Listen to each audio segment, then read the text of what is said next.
ബീഹാറിൽ തിരക്കിട്ട രാഷ്ട്രീയ ചർച്ചകൾ തുടരുകയാണ്. ജെഡിയുവുമായി ചേർന്ന സർക്കാർ രൂപീകരിക്കുന്നതിൽ അന്തിമ തീരുമാനമെടുക്കുന്നത് ദേശീയ നേതൃത്വമാണെന്ന് ബിജെപി ബീഹാർ ഘടകം വ്യക്തമാക്കി. അതേസമയം നാളെ നിയമസഭാ കക്ഷി യോഗം ചേരുന്നുണ്ട്. കൂടാതെ 10 കോൺഗ്രസ് എംഎൽഎമാർ ബിജെപിയിൽ ചേർന്നേക്കുമെന്നും സൂചനയുണ്ട്. ദേശീയ രാഷ്ട്രീയം ബീഹാറിലേക്ക് ഉറ്റുനോക്കുന്ന സാഹചര്യമാണ് ഉള്ളത്. ജെഡിയു എൻഡിഎയുടെ ഭാഗമാകുമോ എന്ന മണിക്കൂറുകൾക്കകം അറിയാൻ സാധിക്കുമെന്നാണ് വിലയിരുത്തപ്പെടുന്നത്. സഖ്യരൂപീകരണത്തിൽ അന്തിമ തീരുമാനം ദേശീയ നേതൃത്വത്തിൻ്റെതാണെന്ന് ബിജെപി ബീഹാർ ഘടകം വ്യക്തമാക്കി. നാളെ നിയമസഭാ കക്ഷി യോഗം ബിജെപിയുടെ ചേരുന്നുണ്ട്. ഇന്ന് ബിജെപി സംസ്ഥാന ഭാരവാഹി യോഗവും ബീഹാറിൽ പട്നയിൽ ചേരുന്ന സാഹചര്യമുണ്ട്. എംഎൽഎമാർ അടക്കം കോൺഗ്രസ് നേതാക്കളും ബിജെപിയിലേക്ക് എത്തുമെന്ന സൂചനയും ഈ ഘട്ടത്തിൽ പുറത്തു വരുന്നുണ്ട്. ഇന്ത്യ മുന്നണിയിൽ തന്നെ തകർച്ചയിലേക്ക് നീങ്ങുന്ന സാഹചര്യം തന്നെയാണ് നിലനിൽക്കുന്നത്. ജിഷ്ണു കൃഷ്ണനുണ്ട് വിശദാംശങ്ങൾ നൽകുന്നതിനായി. ജിഷ്ണു, തിരക്കിട്ട ചർച്ചകളാണ് ബീഹാറിൽ നടക്കുന്നത്. രാഷ്ട്രീയ അന്തരീക്ഷം കലങ്ങി മറിയുന്ന സാഹചര്യം തന്നെയാണ് ലോക്സഭാ തെരഞ്ഞെടുപ്പ് ആസന്നമായിരിക്കുന്ന ഈ ഘട്ടത്തിൽ ഉണ്ടാകുന്നത്. വിശദാംശങ്ങൾ.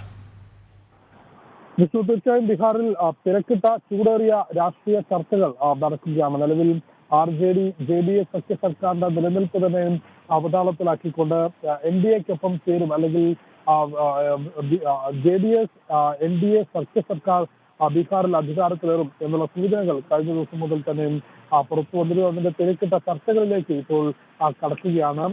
ഏറ്റവും ഒടുവിൽ ഈ എൻഡിഎയുടെ സഖ്യകക്ഷിയാകുന്നതിന് വേണ്ടിയുള്ള ചർച്ചകൾ നാളെ ജെഡിഎസിന്റെ ഭാഗത്തു നിന്നുണ്ടാകും എന്നുള്ളത് മനസ്സിലാക്കുന്നു. അതായത് ജെഡിഎസിന്റെ നിതീഷ് കുമാറിന്റെ നേതൃത്വത്തിൽ നാളെ ജെഡിഎസിന്റെ നിയമസഭാ കക്ഷി യോഗം പട്നയിൽ ചേരുന്നുണ്ട്.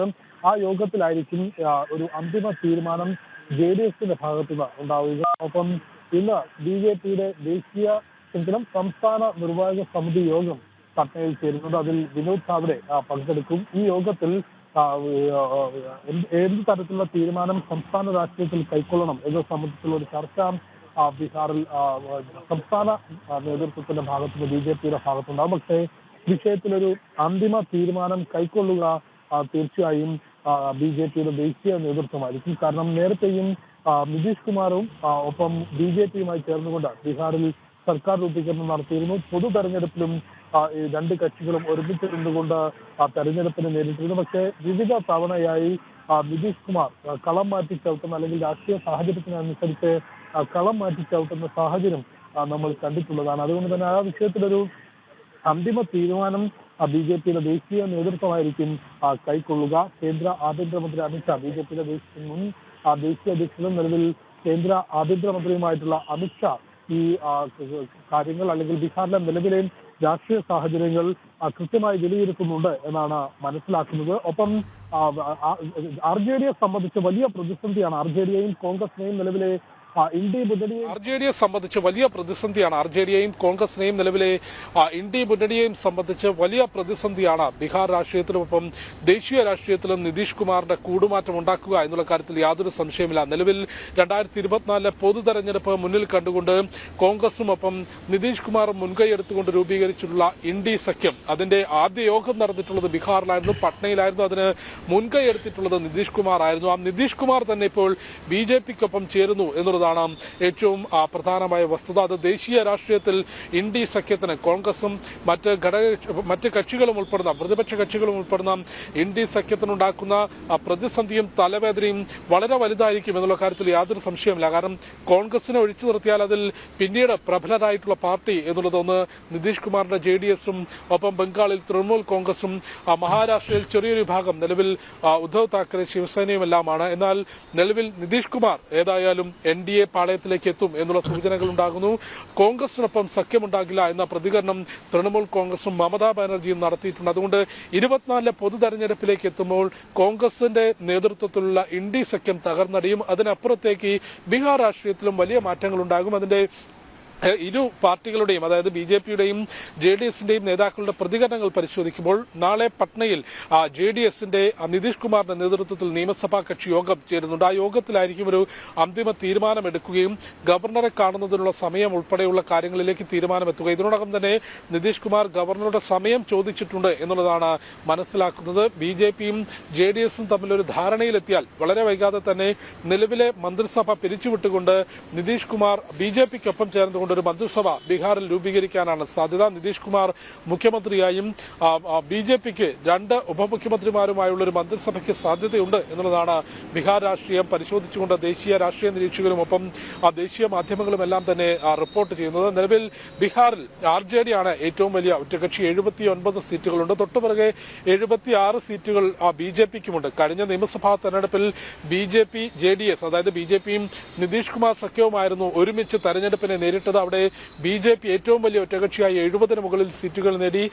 JDS ആകട്ടെ നിതീഷ് കുമാറിന് 46 സീറ്റുകൾ മാത്രമായിരുന്നു ലഭിച്ചത്. ആ ഒരു ഘട്ടത്തിൽ മുഖ്യമന്ത്രി സ്ഥാനം നഷ്ടപ്പെടുമെന്ന ഭയമായിരുന്നു നിതീഷ് കുമാറിനെ മറുകണ്ഠം ചാടാൻ പ്രേരിപ്പിച്ചത്. നിതീഷ് കുമാർ RJD-യുമായി ചേർന്നുകൊണ്ട് അവിടെ സഖ്യ സർക്കാർ രൂപീകരിച്ചു. എന്നാൽ നിലവിലെ രാഷ്ട്രീയ സാഹചര്യത്തിൽ RJD-ക്കൊപ്പം അല്ലെങ്കിൽ നിലവിൽ കോൺഗ്രസ് ഉൾപ്പെടെയുള്ള പ്രതിപക്ഷ കക്ഷികൾക്കൊപ്പം മുൻപോട്ട് പോവുകയാണെങ്കിൽ അത് രാഷ്ട്രീയപരമായി കനത്ത തിരിച്ചടി ഉണ്ടാക്കുമെന്ന വ്യക്തമായ ധാരണ തന്നെയാണ് വീണ്ടും NDA പാളയത്തിലേക്ക് എത്താൻ നിതീഷ് കുമാറിനെയും JDS-നെയും പ്രേരിപ്പിക്കുന്നത്. കനത്ത ചൂടേറിയ രാഷ്ട്രീയ ചർച്ചകൾ എന്ന് തന്നെ നമുക്ക് ബീഹാറിലെ നിലവിലെ രാഷ്ട്രീയ സാഹചര്യത്തെ വിലയിരുത്താൻ സാധിക്കും. സർക്കാർ രൂപീകരണത്തിനായും BJP-ക്കൊപ്പം ചേർന്നുകൊണ്ട് സർക്കാർ രൂപീകരണത്തിനായി നിതീഷ് കുമാർ ചരട് വലിക്കുമ്പോൾ ഏതു വിധേനയും നിതീഷ് കുമാറിനെ പിടിച്ചു നിർത്താനുള്ള സാഹചര്യമുണ്ടോ എന്നും ഈ സഖ്യം തകരാതിരിക്കാനുള്ള സാഹചര്യമുണ്ടോ എന്നുള്ളതുമാണ് RJD-യും ഒപ്പം കോൺഗ്രസ് ഉൾപ്പെടെയുള്ള കക്ഷികളും പരിശോധിക്കുന്നത്. വിഷ്ണു.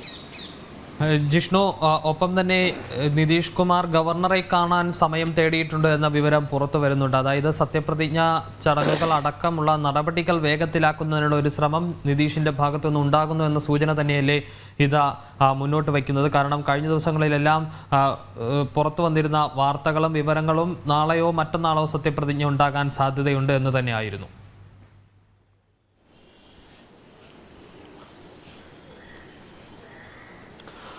വിഷ്ണു, ഗവർണറെ കാണുന്നതിനായി നിതീഷ് കുമാർ നിലവിലെ മുഖ്യമന്ത്രി നിതീഷ് കുമാർ സമയം ചോദിച്ചിട്ടുണ്ട് എന്നുള്ളത് തന്നെയാണ് മനസ്സിലാക്കുന്നത്. ആദ്യം നിലവിലെ സർക്കാരിനെ പിരിച്ചുവിടേണ്ടതുണ്ട്. ഒപ്പം പുതിയ സർക്കാരിന്റെ സത്യപ്രതിജ്ഞയിലേക്ക് കടക്കുകയാണെങ്കിൽ അതുമായി ബന്ധപ്പെട്ട തീരുമാനങ്ങൾ സമയം ഗവർണറെ അറിയിക്കേണ്ടതുണ്ട്. അതെല്ലാം തന്നെ നാളെ പട്നയിൽ നടക്കുന്ന JDS-ന്റെയും നിയമസഭാ കക്ഷി യോഗത്തിന് ശേഷമായിരിക്കും എന്നുള്ളതാണ് നിലവിലെ സൂചനകൾ. നാളെ രാവിലെയാണ് പട്നയിൽ നിതീഷ് കുമാറിന്റെ നേതൃത്വത്തിൽ JDS-ന്റെ നിയമസഭാ കക്ഷി യോഗം ചേരുന്നത്. മുതിർന്ന MLA-മാരുമായി കൂടിക്കാഴ്ച നടത്തുകയും അതിനു മുൻപ് BJP-യുമായുള്ള ചർച്ചകൾ പൂർത്തീകരിച്ചുകൊണ്ട്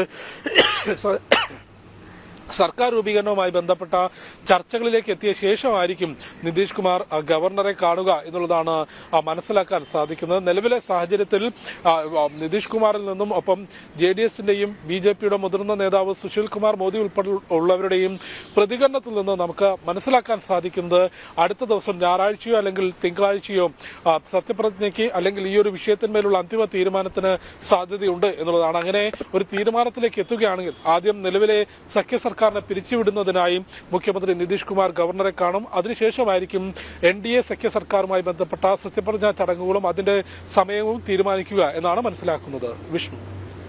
ജിഷ്ണു, മറ്റൊരു പ്രധാനപ്പെട്ട കാര്യം കൂടി ചൂണ്ടിക്കാണിക്കാനുള്ളത്, നിതീഷ് കുമാർ നേരത്തെയും NDA-യുടെ ഭാഗമായിട്ടുണ്ട്, പിന്നീട് സഖ്യത്തിൽ നിന്ന് പുറത്തു പോയിട്ടുണ്ട്.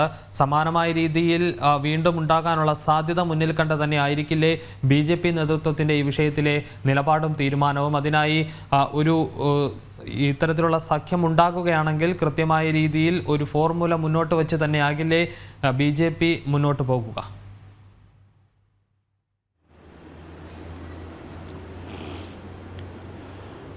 വിഷ്ണു, തീർച്ചയായും BJP-യുടെ ദേശീയ നേതൃത്വം ഈ വിഷയത്തിൽ കൃത്യമായ നിരീക്ഷണം നടത്തുന്നുണ്ട്. മുൻ ദേശീയ അധ്യക്ഷനും നിലവിൽ കേന്ദ്ര ആഭ്യന്തരമന്ത്രിയുമായിട്ടുള്ള അമിത്ഷാ ബീഹാറിലെ നിലവിലെ രാഷ്ട്രീയ സാഹചര്യം, സംസ്ഥാന നേതൃത്വത്തിന്റെ നീക്കങ്ങളൊപ്പം JDS-ന്റെ നീക്കവും വളരെ സൂക്ഷ്മമായി നിരീക്ഷിക്കുന്നുണ്ട്. വിഷ്ണു സൂചിപ്പിച്ചതുപോലെ രാഷ്ട്രീയ കാലാവസ്ഥയ്ക്ക് അനുസരിച്ച് എപ്പോഴും കളം മാറ്റി ചവിട്ടിക്കൊണ്ട് അധികാരത്തിനൊപ്പം നിൽക്കുക എന്ന വ്യക്തമായ തീരുമാനവും പ്രവർത്തനവുമായിരുന്നു നിതീഷ് കുമാറിന്റെ ഭാഗത്തുനിന്ന് എല്ലാ കാലഘട്ടത്തിലും ഉണ്ടാകാറുള്ളത്. നേരത്തെ പൊതു തെരഞ്ഞെടുപ്പും നിയമസഭാ തെരഞ്ഞെടുപ്പും ഉൾപ്പെടെ BJP-ക്കൊപ്പം ഒപ്പം ചേർന്ന് നിന്നുകൊണ്ട് മത്സരിച്ചിട്ടുള്ള നിതീഷ് കുമാർ സർക്കാർ രൂപീകരണത്തിലേക്ക് എത്തുമ്പോൾ മറുകണ്ഠം ചാടിയതാണ് ഏറ്റവും ഒടുവിൽ നമ്മൾ കണ്ടിട്ടുള്ള കാഴ്ച.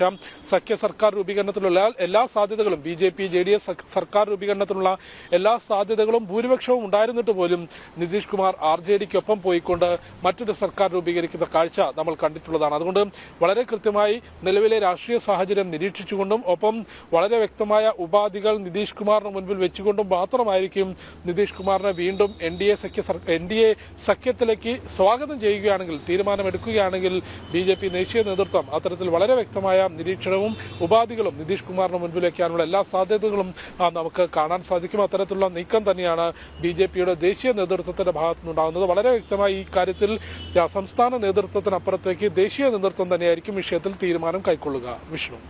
ജിഷ്ണു, അവസാനമായ ഒരു കാര്യം കൂടി, അതായത് ഈ രാഹുലിൻ്റെ ഭാരത് ജോഡോ ന്യായ് യാത്ര പുരോഗമിക്കുകയാണ്. 2 ദിവസങ്ങൾക്ക് ശേഷം യാത്ര വീണ്ടും പുനരാരംഭിക്കാൻ പോകുകയാണ്. ഇതിനിടയിലാണ് BJPയിലെ കോൺഗ്രസ് MLA-മാരും നേതാക്കളും കൂടി കോൺഗ്രസ് നേതാക്കളും MLA-മാരും കൂടി BJPയിലേക്ക് എത്തിച്ചേരുമെന്നുള്ള വാർത്തകൾ പുറത്തു വരുന്നത്.